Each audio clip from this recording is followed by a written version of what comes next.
നമ്മളിപ്പോഴും ചാൻസ് ചോദിച്ച് വിളിച്ച അല്ലെങ്കിൽ നമ്മളെ ടെക്നീഷ്യൻസ് പോലും ചെറുപ്പം ചെയ്യുന്ന ഒരു പയ്യനായിട്ട് കാണുള്ളൂ. മമ്മൂക്ക സിനിമയിലുണ്ടെങ്കിൽ നമ്മൾ എന്തായാലും തീർച്ചയായിട്ട് ഉണ്ടാവും. അതുമല്ല മമ്മൂക്കയുടെ സിനിമകൾക്ക് അത്രത്തോളം അക്സെപ്റ്റൻസും ഉണ്ടാവും. നിങ്ങളിപ്പോൾ വലിയ ആള് മാറിയെന്നേ ഉള്ളൂ, പക്ഷെ നിങ്ങളുടെ മുഖം അതേപോലെ തന്നെയാണ്. എന്തെങ്കിലുമൊക്കെ ഒരു ചേഞ്ച് പിടിക്കുക എന്നാലല്ലേ. അപ്പോഴാണ് ഞാനും പെട്ടെന്ന് ചിന്തിച്ചത് മമ്മൂക്കയിൽ നിന്ന് അടുത്ത മമ്മൂക്കയിലേക്ക് പോകുന്നു. അതാണ് നമ്മുടെ ഒരു ഗ്യാപ്പ്. അപ്പം പിന്നെ നമ്മൾ വേറെ അതിലൊരു സെലക്ഷൻ്റെ ആവശ്യമില്ല. നമ്മൾ ട്രെയിൻഡായി തുടങ്ങി. കുറേ ചെയ്ത് കഴിഞ്ഞപ്പോൾ ഈ കരയാൻ നമുക്ക് പെട്ടെന്ന് പറ്റും, വളരെ സിമ്പിളായിട്ട് ചെയ്യാൻ പറ്റും. ഞാൻ ഫുഡ് കഴിച്ച് പുറത്തേക്ക് ഇറങ്ങുമ്പോൾ പുള്ളി എന്നോട് ചോദിച്ചു, കൊച്ചുണ്ണിയിൽ ചെറുപ്പം അഭിനയിച്ച പയ്യനല്ലേ? അപ്പോൾ ഞാൻ പറഞ്ഞു, ചേട്ടാ ഞാൻ 4ാം ക്ലാസ്സിൽ പഠിച്ചത് ചേട്ടൻ ഇപ്പോഴും എൻ്റെ ഫേസ് കണ്ടിട്ട് മനസ്സിലാവുന്നുണ്ട്. പ്രിവിലേജ് യൂസ് ചെയ്യാന്ന് പറഞ്ഞ് ചെറിയ രീതിയിലൊക്കെ ചെയ്തിട്ടുണ്ട്. സിനിമാടൻ എന്ന് പറഞ്ഞ് സ്കൂളിൽ പോകുമ്പോൾ ഒരു സന്തോഷമാണല്ലോ. നായകനല്ലെങ്കിലും ഈ പറഞ്ഞ പോലെ പ്രധാനപ്പെട്ട വേഷങ്ങൾ ചെയ്ത് നല്ല നല്ല വേഷങ്ങൾ ചെയ്തിട്ട് അത്യാവശ്യം ഒരു പേര് കൊണ്ടുവരാൻ പറ്റുന്ന രീതിയിൽ നമുക്ക് സാറ്റിസ്ഫാക്ഷൻ ഉള്ള റോളുകൾ ചെയ്യണമെന്ന് ആഗ്രഹമുണ്ട്. അമ്മ നന്നായി ഡാൻസ് കളിക്കുമായിരുന്നു. ബട്ട് ഈ പറഞ്ഞ പോലെ തന്നെ ഒരു പോയിന്റ് എത്തുമ്പോൾ പഴയ ആ ഒരു ടിപ്പിക്കൽ ഫാമിലിയാണ്. ഒരു കല്യാണം കഴിഞ്ഞ കുട്ടിയായി, അങ്ങനെയാണ്. എൻ്റെ ഫേസ് കുറച്ചും കൂടെ സോഫ്റ്റാണ് എന്നുള്ളത് എല്ലാവരും ഒരുപോലെ പറയാറുണ്ട്. അപ്പോൾ അതെനിക്ക് തോന്നുന്നു അത് +ഉം ആണ് -ഉം ആണ്. End of the day cinema തന്നെയാണ് പ്രയോറിറ്റി. സിനിമയിലോട്ട് സക്സസ്ഫുള്ളായിട്ട് ലാൻഡ് ചെയ്യണം എന്നുള്ളത് തന്നെയാണ് വിചാരിക്കുന്നത്. വെൽക്കം രോഹിത് മേനോൻ. രോഹിത്, സ്വാഗതം. റീലിലേക്ക് സ്വാഗതം. നമസ്കാരം.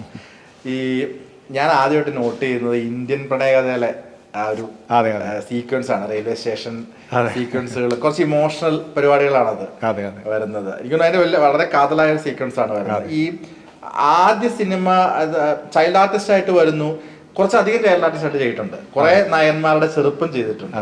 ഈ ചെറുപ്പം ചെയ്തത് നിർത്തിയതാണോ അതെയോ ഗ്രാജുവലി വളർന്നു കഴിഞ്ഞപ്പോൾ പിന്നെ അതിൽ നിന്നൊരു മാറ്റം തനിയെ സംഭവിച്ചതാണോ? ഇപ്പോഴത്തെ കാര്യം കുറച്ച് വളർന്നു, അപ്പൊ പിന്നെ ആ ഒരു വ്യത്യാസം വന്നു. പിന്നെ എന്നെ ഈ പറഞ്ഞ പോലെ തന്നെ കൂടുതലും തേടി വരുന്നത് ചെറുപ്പം ചെയ്യാനായിരുന്നു. ഈ ശരിക്കും പറഞ്ഞിപ്പം ഫസ്റ്റ് പടം ഏതാണ് ശരിക്കും? എൻ്റെ ആദ്യത്തെ സിനിമ ഒറ്റ നാണയം എന്ന് പറഞ്ഞിട്ടുള്ള സിനിമയാണ്. ഡിനു ഡെന്നീസ് നായകനായിട്ടുള്ള പ്രിയാമണിയുടെ 2ാമത്തെ സിനിമയാണെന്ന് തോന്നുന്നു മലയാളത്തിൽ. അപ്പൊ അതിൽ മൊട്ട എന്ന് പറഞ്ഞിട്ടുള്ള ആ ഒരു തെരുവിലൊക്കെ ഉള്ള ഒരു പയ്യനായിട്ടായിരുന്നു ഞാൻ അഭിനയിച്ചിട്ടുണ്ടായിരുന്നത്. കുറച്ചധികം കുഞ്ഞായിരിക്കും. 2005 അത് ചെയ്തത്. 19 വർഷം. അതെ. അപ്പൊ അതിനുശേഷം ചെയ്ത സിനിമ പ്രജാപതിയാണ്. പ്രജാപതിയിൽ മമ്മൂക്കയുടെ ചെറുപ്പം ചെയ്തിട്ടുണ്ട്. അവിടുന്ന് പിന്നെ അങ്ങോട്ട് കുറെ ചെറുപ്പങ്ങള് മമ്മൂക്കയുടെ ചെയ്യാൻ പറ്റി. ഈ ഇങ്ങനെ പത്തേമാരി ഒക്കെ വളരെ ശ്രദ്ധിക്കപ്പെട്ട ഒരു കഥാപാത്രങ്ങളും കാര്യങ്ങളൊക്കെയാണ്. എത്ര സിനിമ ഇപ്പൊ ചെയ്തിട്ടുണ്ട് അതിനോട്? ഞാൻ 18ഓളം സിനിമകൾ ചെയ്തിട്ടുണ്ട്. എനിക്ക് തോന്നുന്നു 16 സിനിമകളും ചെറുപ്പമാണ്. ഈ ചെറുപ്പം ചെയ്യുന്നതിന്റെ ഒരു ഗുണവും ഉണ്ട്, അതിന്റെ ഒരു നെഗറ്റീവും പലരും പറഞ്ഞു കേട്ടിട്ടുണ്ട്. ഇപ്പം സ്കൂളിൽ പഠിക്കുന്ന സമയത്ത് അല്ലെങ്കിൽ കോളേജിൽ പോകുന്ന സമയത്ത് നമുക്ക് കുറച്ചുകൂടെ ഒരു എന്താണ് പറയുക, ഒരു പ്രിവിലേജ് കിട്ടാനൊരു സാധ്യതയുണ്ട്. സ്കൂളിൽ നിന്നൊക്കെയാണെന്നുണ്ടെങ്കിലും അവൻ ചൈൽഡ് ആർട്ടിസ്റ്റ് ആണെങ്കിൽ അവൻ നാളത്തെ നടനാണ്, ആ ഒരു പ്രിവിലേജ് യൂസ് ചെയ്തിട്ടുണ്ടോ? അതിനെക്കാട്ടിലും എനിക്ക് തോന്നുന്നു നമ്മൾ ഈ പറയുന്ന പോലെ തന്നെ വളരെ സേഫ് അല്ലേ. എവിടെ പോയാലും മമ്മൂക്കയുടെ ചെറുപ്പം എന്ന് പറഞ്ഞു കഴിഞ്ഞാൽ മമ്മൂക്ക സിനിമയിലുണ്ടെങ്കിൽ നമ്മൾ എന്തായാലും തീർച്ചയായിട്ട് ഉണ്ടാവും. അതുമല്ല മമ്മൂക്കയുടെ സിനിമകൾക്ക് അത്രത്തോളം അക്സെപ്റ്റൻസും ഉണ്ടാവും. അപ്പം നമ്മളും എന്തായാലും എല്ലാവരും കുറച്ചും കൂടെ ആൾക്കാരിലോട്ട് നമ്മളെ എത്തിപ്പെടാൻ സാധിക്കും. അപ്പം അതൊരു വലിയൊരു പ്രിവിലേജാണ്. ഒപ്പം പ്രിവിലേജ് യൂസ് ചെയ്യാന്ന് പറഞ്ഞ് ചെറിയ രീതിയിലൊക്കെ ചെയ്തിട്ടുണ്ട്. സിനിമാടൻ എന്ന് പറഞ്ഞ് സ്കൂളിൽ പോകുമ്പോൾ ഒരു സന്തോഷമാണല്ലോ.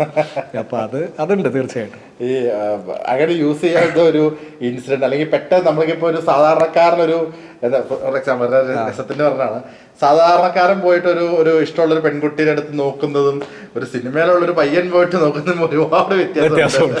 അങ്ങനെ എന്തെങ്കിലും ഗുണങ്ങളോ? അങ്ങനത്തെ ഗുണങ്ങളല്ലെങ്കിലും എനിക്ക് പെട്ടെന്ന് ഓർമ്മ വരണത് എൻ്റെ നാട് പാലക്കാടാണ്. അപ്പോൾ ഞാനും എൻ്റെ ഫ്രണ്ടും കൂടെ ഇതേപോലെ ബൈക്കിൽ യാത്ര ചെയ്തുകൊണ്ടിരിക്കുന്ന സമയത്ത് ഞങ്ങൾ വെറുതെ എന്തോ ചായ കുടിക്കാൻ എന്തിനും ഇറങ്ങിയാണ്. അപ്പോൾ പേഴ്സോ കാര്യങ്ങളോ ഒന്നും എടുത്തിട്ടില്ല, ലൈസൻസോ കാര്യങ്ങളൊന്നുമില്ല. അപ്പോൾ ഒരു പോലീസ് ഇതേപോലെ തടുക്കുകയും പോലീസ് ഇതേപോലെ ഏതാണെന്നൊക്കെ ഞങ്ങൾ 2 ആൾക്കാരുടെയും ലൈസൻസ് ഇല്ല. അപ്പോൾ ഇതിന്ന് രക്ഷപ്പെടാൻ വേണ്ടിയിട്ട് പെട്ടെന്ന് എൻ്റെ ഫ്രണ്ട് പറയാണ്, ഇതറിയില്ലേ സാർ, മമ്മൂക്കയുടെയൊക്കെ ചെറുപ്പം ചെയ്യണ പയ്യനാണ്. അപ്പോൾ പുള്ളി സിനിമയെ കണ്ടിട്ടില്ല. പക്ഷേ നമ്മളിങ്ങനെ പറഞ്ഞ് പുള്ളിയെ മനസ്സിലാക്കിപ്പിച്ച് ഇന്ന സിനിമയിൽ ഇന്ന ആളാണെന്ന് പറഞ്ഞപ്പോൾ അവിടെ അതേ കൂടെ നടന്നു പോകുന്ന ഒരു ചേട്ടൻ എന്നെ മനസ്സിലായി. അപ്പോൾ അയാളും കൂടെ പറഞ്ഞപ്പോൾ ഈ പോലീസുകാരന് ഉറപ്പായി, ശരിയാണ് ഇവൻ അഭിനയിച്ചിട്ടുണ്ട്. അങ്ങനെ ചെറിയ സംഭവങ്ങളൊക്കെ സിനിമ കാരണം ഇങ്ങനെ ഊരി പോന്നിട്ടുണ്ട്. ഈ ഇതിന്റെ ഒരു മറ്റൊരു വശം എന്ന് പറഞ്ഞു കഴിഞ്ഞാല് നമ്മൾ പലയിടത്തും നോക്കിയാലേ ഇപ്പം ചൈൽഡ് ആർട്ടിസ്റ്റ് ആയിട്ട് അഭിനയിക്കുന്ന ആളുകളെ അവരെത്ര വളർന്നാലും മലയാളികളുടെ ഉള്ളിൽ അവർ ഇപ്പോഴും ചൈൽഡ് ആർട്ടിസ്റ്റിന്റെ ഒരു ഫേസ് മാറില്ല. അപ്പോൾ അതുകൊണ്ട് തന്നെ ഒരു ഹീറോയിലേക്ക് വന്നു കഴിയുമ്പോൾ അവരെ അത്ര പെട്ടെന്ന് അക്സെപ്റ്റ് ചെയ്ത് കൊള്ളണമെന്നില്ല. ഇപ്പം ഒരുപാട് എക്സാമ്പിൾസ് നമ്മുടെ മുമ്പിലുണ്ട്. ഇപ്പം ഒരു അനിയൻ സഹനടൻ ആ ഒരു റോളിലേക്ക് മാത്രം ഒതുങ്ങിപ്പോകുന്ന ഒരുപാട് പേരെ നമ്മൾ കണ്ടിട്ടുണ്ട്. അതിന് ശരിക്കും പറഞ്ഞാൽ ഒരു വലിയൊരു മതിൽക്കെട്ടായിട്ട് ഫീൽ ചെയ്യുന്നുണ്ട്. വലിയൊരു ചലഞ്ച് തന്നെയാണ് കേട്ടോ. നമ്മൾ ഈ പറയുന്ന പോലെ തന്നെ നമ്മളിപ്പോഴും, ഞാൻ പല സ്ഥലത്തും ഇത് പറഞ്ഞു, നമ്മളിപ്പോഴും ചാൻസ് ചോദിച്ച് വിളിച്ചാൽ, അല്ലെങ്കിൽ നമ്മളെ ടെക്നീഷ്യൻസ് പോലും ചെറുപ്പം ചെയ്യുന്ന ഒരു പയ്യനായിട്ട് കാണുള്ളൂ. അതിന്നൊരു ഒരു ബ്രേക്ക് നമുക്ക് കൊണ്ടുവരാൻ സാധിച്ചാൽ മാത്രമേ നെക്സ്റ്റ് ലെവലിലോട്ട് തന്നെ നമ്മളെ പ്ലേസ് ചെയ്യാൻ പറ്റുള്ളൂ. അപ്പോൾ അതിന് എനിക്ക് തോന്നുന്നു എല്ലാവർക്കും ഒരു മടി ഉണ്ടാവും. നമ്മളിപ്പോൾ വിളിക്കുന്ന സമയത്ത് ആ രോഹിത് ആ ചെറുപ്പം ചെയ്യുന്ന പയ്യനല്ലേ എന്നുള്ള, അല്ലെങ്കിൽ നമ്മൾ വിളിക്കുന്ന സമയത്ത് ഒരു ചെറുപ്പം ഇല്ലടാ എൻ്റെ സിനിമയിൽ എന്ന് പറയുന്ന ആൾക്കാരാണ് ആയിരിക്കും അങ്ങനെ ആയിരിക്കും. അപ്പോൾ അതൊരു വലിയൊരു ഇത് തന്നെയാണ്. പക്ഷേ ഓഫ് കോഴ്സ് അതൊക്കെ ബ്രേക്ക് ചെയ്തിട്ടുള്ള ഒരുപാട് ആൾക്കാരുണ്ട്. ഈ പറഞ്ഞ പോലെ തന്നെ കുറേ ആൾക്കാർ അത് ബ്രേക്ക് ചെയ്ത് ഫ്രണ്ടിലോട്ട് വന്നിട്ടുള്ള ആൾക്കാരും ഉണ്ട്. അങ്ങനെ ഒരാളാവണം എന്നാണ് എൻ്റെ ആഗ്രഹം. അതിനുവേണ്ടി ഇങ്ങനെ പരിശ്രമിച്ചുകൊണ്ടിരിക്കുകയാണ്. ഇപ്പൊ ചെയ്ത എല്ലാവരും നായകന്മാരുടെ ചെറുപ്പമാണ് ചെയ്തത്, അല്ലെങ്കിൽ കഥയിൽ മേജർ റോളുകൾ ഉള്ളവരുടെ ചെറുപ്പമാണ് ചെയ്തത്. മുന്നോട്ടുള്ള യാത്രയിൽ നായകനാവണം തന്നെയാണോ ആഗ്രഹം? എന്താണ്? തീർച്ചയായിട്ടും ഈ പറഞ്ഞ പോലെ തന്നെ സിനിമയിൽ നായകനല്ലെങ്കിലും ഈ പറഞ്ഞ പോലെ പ്രധാനപ്പെട്ട വേഷങ്ങൾ ചെയ്ത് നല്ല നല്ല വേഷങ്ങൾ ചെയ്തിട്ട് അത്യാവശ്യം ഒരു പേര് കൊണ്ടുവരാൻ പറ്റുന്ന രീതിയിൽ നമുക്ക് സാറ്റിസ്ഫാക്ഷൻ ഉള്ള റോളുകൾ ചെയ്യണമെന്ന് ആഗ്രഹമുണ്ട്. അതിന് വേണ്ടിയിട്ട് ശ്രമിച്ചുകൊണ്ടിരിക്കുകയാണ്. ഓക്കെ. ഈ 18ഓളം സിനിമ ചെയ്യുന്ന പറഞ്ഞത് 16 ചൈൽഡ് ആർട്ടിസ്റ്റ് ആയിരുന്നു. അതെ. അപ്പൊ ഈ ആദ്യ സിനിമയിലേക്ക് ഉള്ള വരവും പിന്നീട് അങ്ങോട്ട് തുടർച്ചയായിട്ട് സിനിമകൾ വരുന്നു, അല്ലെങ്കിൽ ഒരു കൃത്യമായ ഇടപാടുകൾ സിനിമകൾ വന്നുകൊണ്ടിരിക്കുന്നുണ്ടായിരുന്നില്ലേ? ഇപ്പൊ ഈ ആ സെലക്ഷൻ ഒക്കെ എങ്ങനെയായിരുന്നു? ആ ഒരു എക്സൈറ്റ്മെന്റ് പുറത്ത് വരുന്ന എല്ലാം അങ്ങ് എടുക്കുക എന്നുള്ളതാണ്. അല്ല, സത്യം പറഞ്ഞു കഴിഞ്ഞാൽ എനിക്ക് തോന്നുന്നു ഈ ചെറുപ്പം ചെയ്യുന്നവർക്ക് ഓപ്ഷൻസ് കുറവായിരിക്കും. എല്ലാവർക്കും ഓപ്ഷൻസ് ഒരു പരിധി വരെ കുറവാണ്. ആ സമയത്ത് ചെറുപ്പം ചെയ്യുന്ന ആൾക്കാർക്ക് എനിക്ക് തോന്നുന്നു പിന്നെയും ഒന്നും കൂടെ കുറവായിരിക്കും. പിന്നെ എല്ലാം ഭയങ്കര സേഫാണ്. നേരത്തെ പറഞ്ഞ പോലെ മമ്മൂക്കയുടെ ഒരു സിനിമയിൽ ചെറുപ്പം ചെയ്യുന്നു, അടുത്ത മമ്മൂക്കയുടെ സിനിമയിൽ ഇതേപോലെ ഒരു ഫ്ലാഷ് ബാക്ക് ഉണ്ടെങ്കിൽ തീർച്ചയായിട്ടും എന്നെ വിളിക്കുന്നു. അപ്പോൾ മമ്മൂക്കയിൽ നിന്ന് അടുത്ത മമ്മൂക്കയിലേക്ക് പോകുന്നു. അതാണ് നമ്മുടെ ഒരു ഗ്യാപ്പ്. അപ്പോൾ പിന്നെ നമ്മൾ വേറെ അതിലൊരു സെലക്ഷൻ്റെ ആവശ്യമില്ല. മമ്മൂക്ക അല്ലെങ്കിൽ മമ്മൂട്ടി എന്നുള്ളൊരു സാറ് ഉണ്ടെങ്കിൽ പിന്നെ നമ്മൾ വേറെ ഒന്നും നോക്കണ്ട എന്നുള്ളതാണല്ലോ. അതാണ് മെയിനായിട്ട്. ഈ മമ്മൂക്കയെ നേരിട്ടൊക്കെ പിന്നീട് ആദ്യമായിട്ട് കാണുന്നത് എപ്പോഴാണ്? മമ്മൂക്കയെ ഞാൻ ആദ്യമായിട്ട് കാണുന്ന പ്രജാപതിയിലാണ്. ഞാൻ വളരെ ചെറുപ്പമായിരുന്ന സമയത്താണ്. ഏതാണ് എനിക്ക് തോന്നുന്നു ഒരു 7ാം ക്ലാസ്സൊക്കെ പഠിക്കുമ്പോഴാണ് മമ്മൂക്കയെ ആദ്യമായിട്ട് കണ്ടത് ലൊക്കേഷനിൽ വെച്ച്. പക്ഷേ ഞാൻ ഇൻട്രാക്ട് ചെയ്തത് ഫേസ് ടു ഫേസ് എന്ന് പറഞ്ഞ സിനിമയുടെ ലൊക്കേഷനിൽ വെച്ചാണ്. അതിൽ സാറ മോനായിട്ട് അഭിനയിച്ചിട്ടുണ്ടായിരുന്നു. അപ്പോൾ അതിൽ കോമ്പിനേഷൻ സീൻസ് ഉണ്ടായിരുന്നു. അപ്പം ഞാൻ പറഞ്ഞിരുന്നു ഇതേപോലെ ഇങ്ങനെയാണ്, ഇന്നതാണ്, ഇങ്ങനെ ഇത്ര സിനിമകളിൽ ഞാൻ സാറിനെ ചെറുപ്പം ചെയ്തിട്ടുണ്ട്. അപ്പൊ എന്താ പറയാ, പുള്ളി ഓഫ് കോഴ്സ് കണ്ടിട്ടുണ്ടല്ലോ. കണ്ടിട്ടുണ്ട് പുള്ളി ആസ് യൂഷ്വൽ ഞാൻ കണ്ടിട്ടുണ്ട് എന്നുള്ളത് പറയുമല്ലോ, അതേപോലെ തന്നെയായിരുന്നു പുള്ളി പറഞ്ഞത്. അതിനുശേഷം ഇപ്പം എന്തെങ്കിലും പുള്ളിക്കാരൻ്റെ അടുത്ത് ചോദിച്ച് പഠിക്കുകയോ അല്ലെങ്കിൽ അങ്ങനെ എന്തെങ്കിലും? ഇപ്പൊ മമ്മൂക്കയുടെ ചെറുപ്പമാണ്, മമ്മൂക്കയുടെ എല്ലാ മാനറിസംസും നമുക്കറിയാം.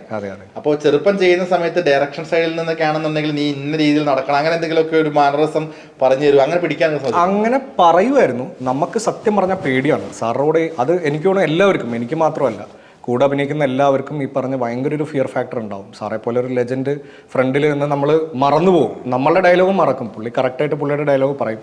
നമ്മളിത് അഭിനയമാണോ അതോ കാഷ്വൽ ആയിട്ടുള്ള സംസാരിച്ച് പോവുകയാണോ എന്നുള്ള ആ ഒരു ഓർമ്മയിൽ നമ്മൾ നമ്മുടെ ഡയലോഗ് മറക്കാറുണ്ട്.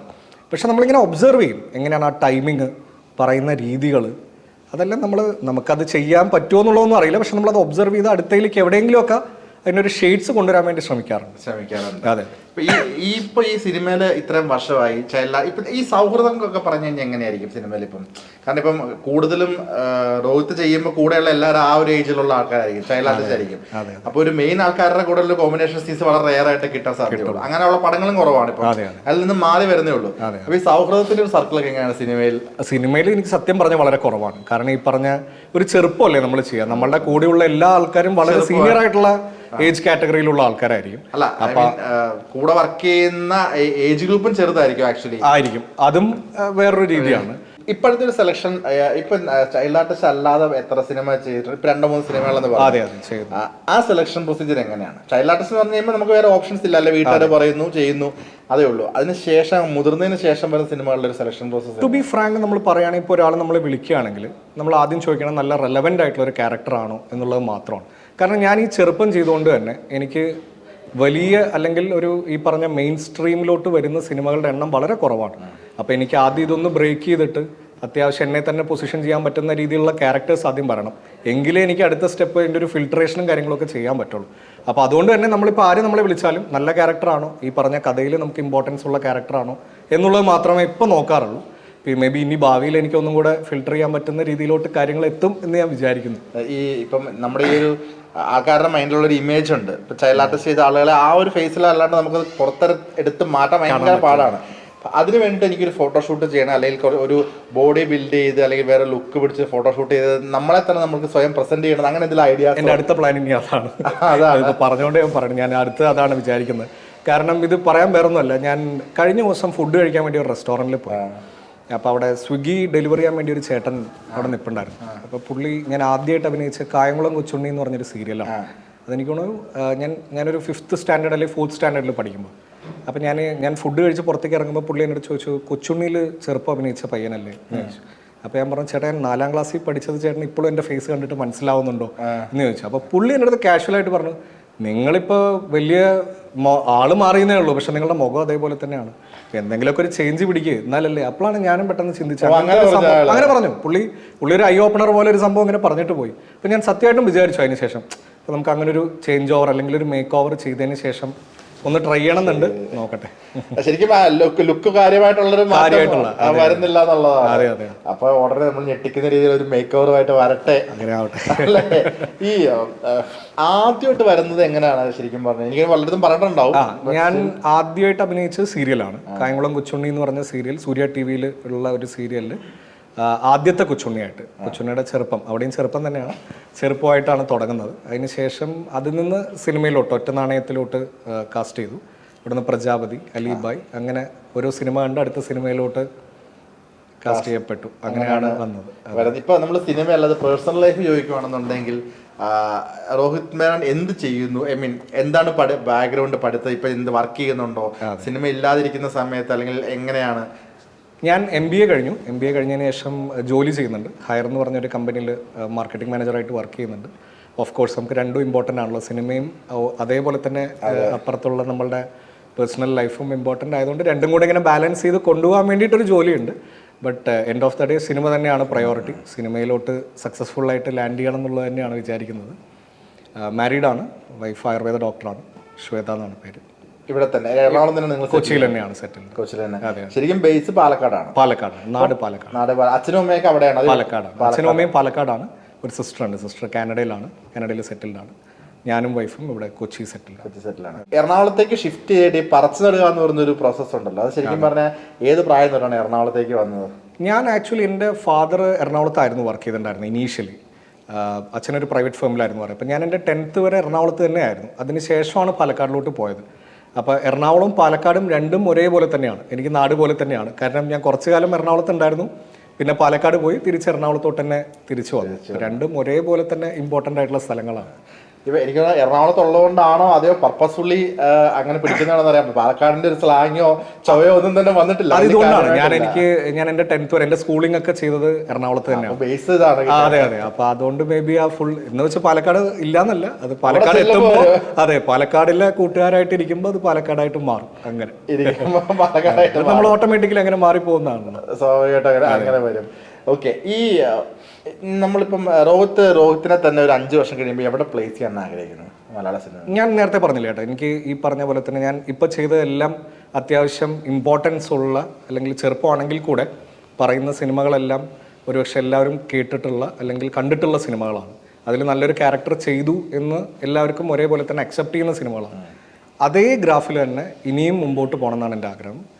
നായകനാണോ അല്ലെങ്കിൽ നായകനല്ലെങ്കിൽ കൂടെ ചെയ്യുന്ന ക്യാരക്ടറുകൾ ഒരാൾ നമ്മളെ കണ്ടു കഴിഞ്ഞാൽ, ഒരു പ്രേക്ഷകൻ നമ്മളെ കണ്ടു കഴിഞ്ഞാൽ ഇന്ന സിനിമയിൽ ഇന്ന റോള് ചെയ്ത ആളാണ്, നന്നായി ചെയ്തിട്ടുണ്ട് എന്ന് പറയുന്ന രീതിയിൽ കുറച്ച് സിനിമകൾ ചെയ്യണമെന്ന് വളരെയധികം ആഗ്രഹമുണ്ട്. അതിനുവേണ്ടി ശ്രമിച്ചുകൊണ്ടിരിക്കുകയാണ്. ഇപ്പോൾ നേരത്തെ പറഞ്ഞൊരു 4ാം ക്ലാസ്സിൽ പഠിക്കുന്ന സമയത്ത് ചെയ്തിട്ട് ഇപ്പം സ്വിഗ്ഗി ഓർഡർ ചെയ്യുന്ന ചേട്ടൻ അന്നത്തെ ഫേസ് വെച്ച് കണ്ട് മനസ്സിലാക്കി എന്ന് പറഞ്ഞല്ലോ. ഇതിന്റെ ഒരു മറ്റൊരു വശം ഉണ്ടായിട്ടുണ്ടോ? എടാ അത് ഞാൻ തന്നെയാണ് അഭിനയിച്ചേക്കുന്നത്, എന്റെ മനസ്സിലായാലും ചോദിക്കേണ്ട ഒരു സിറ്റുവേഷൻ എപ്പോഴും വന്നിട്ടുണ്ടോ? എങ്ങനെ എനിക്ക് മനസ്സിലായി? ഇപ്പൊ ഒരു ക്യാരക്ടർ കാണുന്നു, ഒരു സിനിമ ഒരാൾ കണ്ടിട്ട് ഇപ്പൊ നമ്മൾ അടുത്തിരിക്കുന്നുണ്ടെന്ന് വെച്ചോ, ഇപ്പൊ നമ്മളാണ് ചെയ്തത് ഇയാൾക്ക് മനസ്സിലാവുന്നില്ല, അപ്പൊ ഞാനാണ് ചെയ്തത് എന്ന് പറയും. അങ്ങനെ എന്തെങ്കിലും പറഞ്ഞ് മനസ്സിലാക്കി ഒരു ഇന്ത്യൻ പ്രണയകഥ സിനിമയിൽ അങ്ങനെ തിയേറ്ററിൽ നിന്ന് നമ്മൾ കണ്ടിറങ്ങുന്ന സമയത്ത് അതിൽ നോക്കിയാൽ അറിയാം, ഒരു ഫ്ലാഷ് ബാക്ക് പോർഷൻ ആയതുകൊണ്ട് ക്ലീൻ ഷേവ് ചെയ്തിട്ടാണ്, ഒരു 10ാം ക്ലാസ്സുകാരനായിട്ടാണ്. അത് ഞാൻ ചെയ്യുമ്പോൾ ഞാൻ ഡിഗ്രിയാണ് ചെയ്യുന്നത്. അപ്പം ഞാൻ ഈ പറഞ്ഞ പോലെ തന്നെ കാണാൻ പോകുമ്പോൾ കുറച്ച് താടിയും മീശയൊക്കെ ഉണ്ട്. അപ്പം അതല്ല, അപ്പം കണ്ടിറങ്ങിയിട്ട് ആർക്കും എന്നെ മനസ്സിലാവുന്നില്ല. അപ്പൊ എന്റെ ഫ്രണ്ട്സൊക്കെ ഇതേപോലെ കൂടെ ഉള്ളവർ പറയുന്നുണ്ട് ഇവനാണ് മറ്റേ റോള് ചെയ്തത്. അപ്പൊ എല്ലാവരും എന്നെ ഒന്നിങ്ങനെ സംശയത്തിൽ നോക്കിയിട്ട് ഞാനൊന്നും കൂടെ റീകൺഫേം ചെയ്യാൻ വേണ്ടിയിട്ട് ഇല്ല മീശപ്പോ വന്നതാണ്, ഞാൻ തന്നെയാണ് ആളെന്നുള്ളത് ആ സിനിമയ്ക്ക് വേണ്ടി മാത്രം എനിക്ക് തോന്നുന്നു അങ്ങനെ പറയേണ്ടി വന്നിട്ടുണ്ട്. അല്ലാത്ത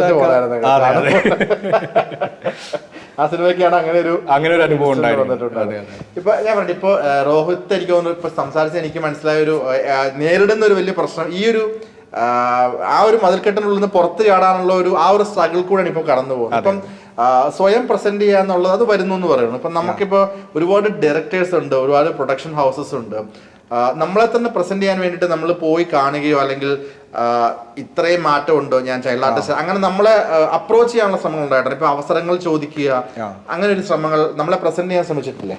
തീർച്ചയായിട്ടും ശ്രമിച്ചിട്ടുണ്ട്. നമ്മൾ ഈ പറഞ്ഞ പോലെ തന്നെ അതിലും നമുക്ക് ഫേസ് ചെയ്യുന്ന ഒരു ചലഞ്ച് എന്ന് വെച്ച് കഴിഞ്ഞാൽ നമ്മളിപ്പോൾ വളരെ പരിചയമുള്ള ഒരു ഡയറക്ടറെ ഇപ്പോൾ വിളിച്ചാലും പറയുന്നത് ആദ്യം അവരൊന്നും ആലോചിക്കും ചെറുപ്പം ഇല്ല രോഹിത്തെ എന്ന് പറയും. പിന്നെ ഞാൻ പറയും ചേട്ടാ എനിക്ക് കുറച്ച് വലിപ്പം നോക്കാം, ശരി ഓക്കെ നോക്കാം, നമുക്ക് എന്തെങ്കിലുമൊക്കെ നോക്കാം എന്ന് ഇപ്പോൾ അങ്ങനെ രണ്ടാമത് പറഞ്ഞു തുടങ്ങിയിട്ടുണ്ട്. അപ്പോൾ അവരുടെ മനസ്സിലും അത് കിട്ടണമെങ്കിൽ ഒബിയസ്ലി ഒരു നല്ലൊരു ക്യാരക്ടർ സ്ക്രീനിൽ കാണണം, എന്നാൽ കൂടെ അവർക്ക് നമ്മളെ വിശ്വസിച്ച് അങ്ങനത്തെ ഒരു ക്യാരക്ടർ ഏൽപ്പിക്കാൻ പറ്റുള്ളൂ.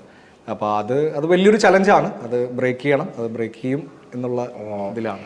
ഈ മമ്മൂക്ക അടുത്ത കാലത്ത് എപ്പോഴേലും കാണുകയാണല്ലോ ചെയ്തിട്ടുണ്ടോ? ഞാൻ പത്തേമാരി സിനിമയുടെ സമയത്ത് കണ്ടിരുന്നു, അപ്പോഴാണ് ലാസ്റ്റ് കണ്ടിരുന്നത്, അതിനുശേഷം കാണാൻ പറ്റിയിട്ടില്ല. ഈ എല്ലാവരും പറഞ്ഞേക്കാം മമ്മൂക്ക ഒരുപാട് പുതിയ ആളുകൾക്ക് ഒരുപാട് അവസരങ്ങൾ കൊടുക്കുന്നുണ്ട്. കഴിവുള്ള ആളുകളെ പൊക്കിക്കൊണ്ടുവരാൻ ഏറ്റവും കൂടുതൽ ശ്രമിക്കുന്ന അല്ലെങ്കിൽ അതിന് എഫേർട്ട് ഇടുന്ന അല്ലെങ്കിൽ അതിനെ കൊണ്ടുവന്നിട്ടുള്ള ഒരാളാണ് മമ്മൂക്ക. ഇപ്പൊ ശരിക്കും മമ്മൂക്കയുടെ മനസ്സിലും ഇപ്പൊ രോഹിത് ഒരു ചൈൽഡ് ആർട്ടിസ്റ്റ് ഉള്ള ഇമേജ് തന്നെ ആയിരിക്കും ഒരു വർഷം നിന്നിരുന്നത്. കാരണം ലാസ്റ്റ് പത്തേമാരി തന്നെയാണ്. ഇപ്പൊ ഇങ്ങനെ ഒരു മാറ്റം ഉണ്ട്, ഇത്രയും ഏജ് ആയി, ഞാൻ മറ്റു സിനിമകൾക്ക് ശ്രമിക്കുന്നു പറഞ്ഞാൽ മമ്മൂക്ക എപ്പോഴും അപ്രോച്ച് ചെയ്തിട്ടുണ്ട്? അങ്ങനെ ഞാൻ ടു ബി ഫ്രാങ്ക് ചെയ്തിട്ടില്ല. അത് വലിയൊരു സാധ്യതയല്ലേ? അതെ തീർച്ചയായിട്ടും അത് സാധ്യത തന്നെയാണ്. പക്ഷേ ഈ പറഞ്ഞ എന്തോ പേടിയാണോ അല്ലെങ്കിൽ ബഹുമാനമാണോ എന്താണെന്ന് എനിക്ക് അറിയില്ല. ബട്ട് അങ്ങനത്തെ ഒരു അപ്രോച്ച് ഞാൻ ഇതുവരെ ചെയ്തിട്ടില്ല. സാറൊക്കെ നമ്മൾ ഒരുപാട് സീനിയറായിട്ട് കാണുന്ന ഒരാളായതുകൊണ്ട് അങ്ങനെ ഒരു മേ ബി ഫിയർ ഫാക്ടർ കൊണ്ടായിരിക്കും, എന്നാലും അത് ഇങ്ങനെ ചെയ്തിട്ടില്ല. ഈ സിനിമ അല്ലാതെ ഇപ്പൊ ജോലി അല്ലാതുള്ള ഒരു ഫ്രീ സമയത്തൊക്കെ ചെയ്യുന്നത് എങ്ങനെയാണ്? എഴുത്തോ അങ്ങനെ ഇപ്പം ഭാവിയിൽ ഇപ്പൊ സിനിമയുടെ മറ്റു മേഖലകളിലേക്ക് ഇപ്പം ഒരുപാട് പേര് എഴുതുന്നുണ്ട്, സംവിധാനം ചെയ്യുന്നുണ്ട്, നടന്മാർ തന്നെയാണെന്നുണ്ടെങ്കിൽ ഇപ്പം സംവിധായകർ അഭിനയിക്കുന്നുണ്ട്. ഇപ്പൊ ഇന്ന കാറ്റഗറി ഒന്നുമില്ല, സംവിധായകനാണെങ്കിൽ നാളെ അയാൾ അഭിനയിക്കുന്നുണ്ട്, ഇപ്പൊ അഭിനയം നടനാണെങ്കിൽ നാളെ അയാൾ സംവിധാനം ചെയ്യുന്നുണ്ടാവും. ഇപ്പൊ സിനിമ പോകുന്ന അങ്ങനെ ഒരു ഇതിലാണ്. അപ്പം ആക്ടിങ് അല്ലാതെ ഇപ്പൊ സിനിമയുടെ മറ്റു വശങ്ങളിലേക്ക് എന്തെങ്കിലും ആഗ്രഹമുണ്ട്. പക്ഷെ എനിക്ക് തോന്നുന്നു എനിക്ക് ഈ ജോലി ഒപ്പം ഉള്ളതുകൊണ്ട് അതിനു വേണ്ടിയുള്ളൊരു സമയം സ്പെൻഡ് ചെയ്യാൻ ഇപ്പോൾ ഒരു കോർപ്പറേറ്റ് കമ്പനിയിൽ വർക്ക് ചെയ്യുമ്പോൾ അറിയാമല്ലോ, ഫുൾ ടൈം ഓൾമോസ്റ്റ് എക്യുപ്ഡ് ആയിരിക്കും അവിടെ. ബട്ട് എങ്കിൽ കൂടെ എനിക്ക് ഈ പറഞ്ഞ പോലെ തന്നെ ബാക്കി അതിൻ്റെ ടെക്നിക്കൽ സൈഡ് എക്സ്പ്ലോർ ചെയ്യണം, അല്ലെങ്കിൽ അതിനുവേണ്ടി എന്തെങ്കിലും ചെയ്യണം എന്നുള്ള ആഗ്രഹമുണ്ട്. മേ ബി ഇനി എന്തെങ്കിലും അതിലോട്ടൊരു ഓപ്പണിംഗ് കിട്ടുകയാണെങ്കിൽ തീർച്ചയായിട്ടും അത് ചെയ്യും. ഇപ്പം രോഹിത്തിൻ്റെ ഒരു പ്ലസ് സൈഡും ഒരു മൈനസ് സൈഡും സ്വയം ചിന്തിച്ചിട്ടുണ്ടോ? എനിക്ക് ഈ ഒരു കാറ്റഗറി ഓഫ് ഈ റോളുകൾ ചെയ്യാൻ എനിക്ക് കുറച്ചുകൂടി ഈസി ആയിരിക്കും, അല്ലെങ്കിൽ ഈ ഒരു മേഖല എനിക്ക് കൈവച്ച് കഴിഞ്ഞാൽ കുറച്ച് എനിക്ക് പാടുണ്ടാവും, അല്ലെങ്കിൽ ആ ഒരു പാട് ഞാൻ ഓവർകം ചെയ്യാൻ ഞാൻ ചെയ്യണം, അല്ലെങ്കിൽ ഞാൻ സ്വയം ചെയ്ത് നോക്കുക. ഈ രണ്ടൊരു സൈഡ് എന്താണ്? ആക്ടിങ്ങിൽ തന്നെ നോക്കുകയാണെങ്കിൽ ഇപ്പോൾ ഈ പറഞ്ഞ പോലെ തന്നെ എൻ്റെ ഫേസ് കുറച്ചും കൂടെ സോഫ്റ്റാണ് എന്നുള്ളത് എല്ലാവരും ഒരുപോലെ പറയാറുണ്ട്. അപ്പോൾ അതെനിക്ക് തോന്നുന്നു അത് പ്ലസ്സും ആണ് മൈനസും ആണ്. പ്ലസ് എന്ന് പറഞ്ഞു കഴിഞ്ഞാൽ എപ്പോഴും നമുക്ക് ഈ പറഞ്ഞ പോലെ കുറച്ച് പ്രായമായാലും ആ ഒരു സോഫ്റ്റ്നെസ് ഉള്ളതുകൊണ്ട് ആ ഒരു യങ്നെസ് നമുക്ക് മെയിൻറ്റെയിൻ ചെയ്ത് കൊണ്ടുപോകാൻ പറ്റും. ബട്ട് അതേ സമയത്ത് അത് മൈനസും ആണ്. നമുക്ക് ഈ പറഞ്ഞ പോലെ തന്നെ നമ്മൾ പറയണം എനിക്ക് ഇത്ര പ്രായമായി, അതുകൊണ്ട് അങ്ങനത്തെ റോൾ എനിക്ക് ചെയ്യാൻ പറ്റും എന്നുള്ളത് നമ്മൾ കാണിക്കണം. അപ്പോൾ അത് എന്നെ ഞാൻ കാണുന്ന ഡയറക്ടേഴ്സും അത് പറയാറുണ്ട്. ഇപ്പോൾ താടിയും മീശയും വെച്ചു എന്നേ ഉള്ളൂ, ഇപ്പോൾ നീ ആ പഴയ ഒരു ചെറുപ്പമുണ്ട് എന്നുള്ളത് പറയാറുണ്ട്. അപ്പോൾ ആ സമയത്ത് ഞാൻ വിചാരിക്കും അതൊരു മൈനസ് ആണെന്ന്. പക്ഷേ എൻ്റെ കൂടെ തന്നെ പ്രായമുള്ള കുറേ ആൾക്കാരെ നമ്മൾ കാണുമ്പോൾ മേ ബി അവരുടെ അത്ര ഏജ് എനിക്ക് തോന്നിക്കുന്നില്ല. അപ്പോൾ അതൊരു പ്ലസ്സും ആണ്. അപ്പോൾ രണ്ടും അത് തന്നെയാണെന്ന് ഞാൻ വിശ്വസിക്കുന്നു. ഞാൻ ചോദിച്ചാൽ അഭിനയത്തിലെ ഒരു സൈഡ് എന്തായിരിക്കും? ഇപ്പം ഇനി രോഹിത് സ്വയം നോക്കുമ്പോൾ രോഹിത് എന്ന നടനെ ഏറ്റവും കൂടുതൽ 100% കൊടുത്ത് ചെയ്യാൻ പറ്റുന്ന ഒരു സൈഡ്, ഇപ്പോൾ ഒരു പക്ഷേ സീരിയസ് ആയ ഒരു സീനുകളായിരിക്കാം, അതായിരിക്കും ഏറ്റവും രസകരമായിട്ട് ചെയ്യാൻ പറ്റുന്നത്. കോമഡി ചെയ്യാൻ എനിക്ക് കുറച്ചൊരു പേടി ഉണ്ടാവാം, അങ്ങനെ ഉൾഭയം ഉണ്ടാവാം. അങ്ങനെ ഒരു ഇവാലുവേഷൻ നടത്തിയിട്ടുണ്ടോ? അങ്ങനെ നോക്കണേ എനിക്ക് തോന്നുന്നു ഏറ്റവും കംഫർട്ടബിൾ ഇമോഷണൽ ആയിട്ടുള്ള സീക്വൻസ് ചെയ്യാനാണ്. കാരണം എന്താണെന്ന് വെച്ചാൽ ഞാൻ ചെയ്തിട്ടുള്ള കുറേ സീരിയലുകളും അല്ലെങ്കിൽ ആദ്യം ചെയ്തിട്ടുള്ള സിനിമകളും ആ സിനിമകളിലെ ക്യാരക്ടേഴ്സും എല്ലാം ആ ചെറുപ്പത്തിലൊക്കെ ഒരു ഇമോഷൻ സൈഡ് ഉണ്ടാവും. അപ്പോൾ ഇത് നമ്മൾ ട്രെയിൻഡായി തുടങ്ങി കുറേ ചെയ്ത് കഴിഞ്ഞപ്പോൾ ഈ കരയാൻ നമുക്ക് പെട്ടെന്ന് പറ്റും, വളരെ സിമ്പിളായിട്ട് ചെയ്യാൻ പറ്റും. ബട്ട് ഒരുപക്ഷെ ചേട്ടൻ നേരത്തെ പറഞ്ഞ പോലെ തന്നെ ചിരിപ്പിക്കാൻ കുറച്ച് പ്രയാസം തന്നെയാണ്.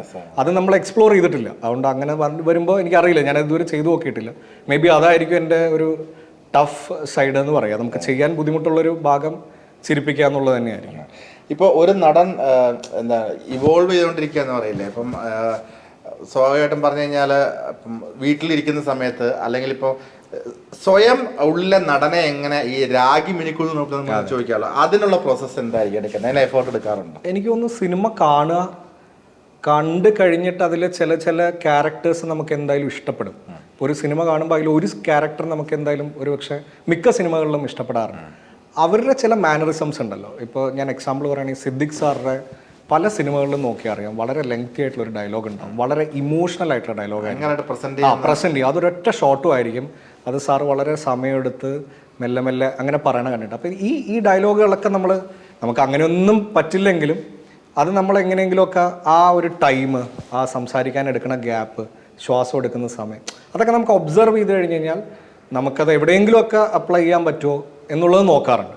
ഞാനതങ്ങനെ അത്ര ഇൻഡെപ്ത് ആയിട്ട് ചെയ്യില്ലെങ്കിലും അത് നമ്മൾ ഒബ്സർവ് ചെയ്ത് എവിടെയെങ്കിലുമൊക്കെ ഇങ്ങനെ മനസ്സിൽ വെക്കും. അത് നമുക്ക് എവിടെയെങ്കിലുമൊക്കെ ചെയ്യാൻ പറ്റുമായിരിക്കും, അങ്ങനെയൊക്കെ ട്രൈ ചെയ്യാൻ പറ്റുമായിരിക്കും എന്നുള്ളത് ഞാൻ ഓർക്കാറുണ്ട്. ഇപ്പം ഈ നമ്മളൊന്ന് കോളേജിലേക്ക് നോക്കുവാണെന്നുണ്ടെങ്കിൽ ഇപ്പം ആ സമയത്തൊക്കെ കോളേജിൽ ഒരു പക്ഷേ ഈ സിനിമയിൽ അഭിനയിക്കുന്ന ഒരു പയ്യൻ നമ്മുടെ കൂടെ പഠിക്കുന്ന അയാളായിരിക്കും സ്റ്റാർ എന്ന് പറഞ്ഞത്. ഈ അങ്ങനെ ഇപ്പൊ ഇന്റേണൽസ് കൂടുതൽ കിട്ടുക, അല്ലെങ്കിൽ ടീച്ചർമാരൊന്ന് ക്ഷമിച്ച് വിടുക, അങ്ങനത്തെ കാര്യങ്ങളൊക്കെ കിട്ടി. ഇന്റേണൽസ് കുറഞ്ഞിട്ട് മാത്രമേ ഉള്ളൂ. കാരണം മിക്ക സമയത്തും കോളേജിൽ എന്തെങ്കിലുമൊക്കെ പറഞ്ഞില്ലേ, ഞാൻ NSS കോളേജിലാണ് പഠിച്ചത് പാലക്കാട്. അപ്പോൾ ആ സമയത്ത് കുറേ സിനിമകളുടെ ഷൂട്ടിംഗ് ഇതേപോലെ തന്നെ വന്നിട്ടുണ്ടായിരുന്നു.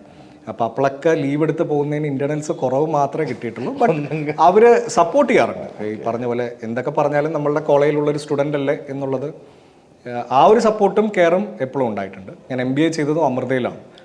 അപ്പോൾ അവിടെയും ഭയങ്കര പ്രശ്നമാണ് നമ്മൾ ലീവ് എടുത്താൽ. പക്ഷേ സിനിമ ഇറങ്ങുമ്പോൾ അതൊക്കെ ഒന്ന് പാച്ചപ്പായി പോകും. ലവ് മാരേജ് ആയിരുന്നു. ചൈൽഡ് ആർട്ടിസ്റ്റ് ആയിട്ട് വന്നത്, അതിന്റെ ഒരു ഇനിഷ്യേറ്റീവ് എടുത്തത് അച്ഛനും അമ്മയും തന്നെയായിരുന്നു. അതെ. അവരുടെ ഉള്ളിലൊരു ആഗ്രഹം ഉണ്ടായിരുന്നിരിക്കും, അവർക്ക് നടനാകണോ അല്ലെങ്കിൽ നടിയാകണം, അങ്ങനെ എന്തൊരു ആഗ്രഹം ഉണ്ടായിരുന്നു അവർക്ക്? അമ്മ നന്നായി ഡാൻസ് കളിക്കുമായിരുന്നു.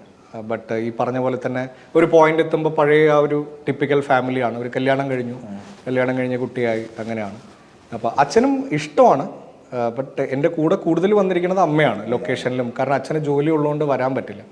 ഇപ്പോൾ എങ്ങനെയാണ് സിനിമയിലേക്ക് വന്നതെന്ന് വെച്ചാൽ ഞാൻ കലാഭവനിൽ പഠിച്ചിട്ടുണ്ടായിരുന്നു. ഡ്രംസ് പ്ലേ ചെയ്യുമായിരുന്നു അത്യാവശ്യം. അപ്പോൾ അവിടുന്ന് കണ്ടിട്ടാണ് ഈ സീരിയലിലോട്ട് കാസ്റ്റ് ചെയ്യപ്പെടുന്നത്. അപ്പോൾ ഈ ഓരോ സമയത്ത് ഷൂട്ടിങ്ങിന് പോകുമ്പോഴും എൻ്റെ കൂടെ അമ്മയും അല്ലെങ്കിൽ അച്ഛനോ ആരെങ്കിലും മാറി വന്നിട്ടാണ് ഈ സിനിമകളൊക്കെ അഭിനയിച്ചത്. അപ്പോൾ ഓഫ് കോഴ്സ് അവർക്ക് തന്നെയാണ് ഫസ്റ്റ് ക്രെഡിറ്റ്. അവരുടെ ആഗ്രഹമാണ് ഇതേപോലെ തന്നെ നമ്മൾ സിനിമയിൽ എസ്റ്റാബ്ലിഷ്ഡായി കാണണം എന്നുള്ളത്. ഓക്കെ. അപ്പോൾ രോഹിത്, മുന്നോട്ടുള്ള എല്ലാ യാത്രയും അടിപൊളി തന്നെ ആവട്ടെ. Thank you. എല്ലാം വന്നാവട്ടെ. All the very best. Thank you. Thanks allot.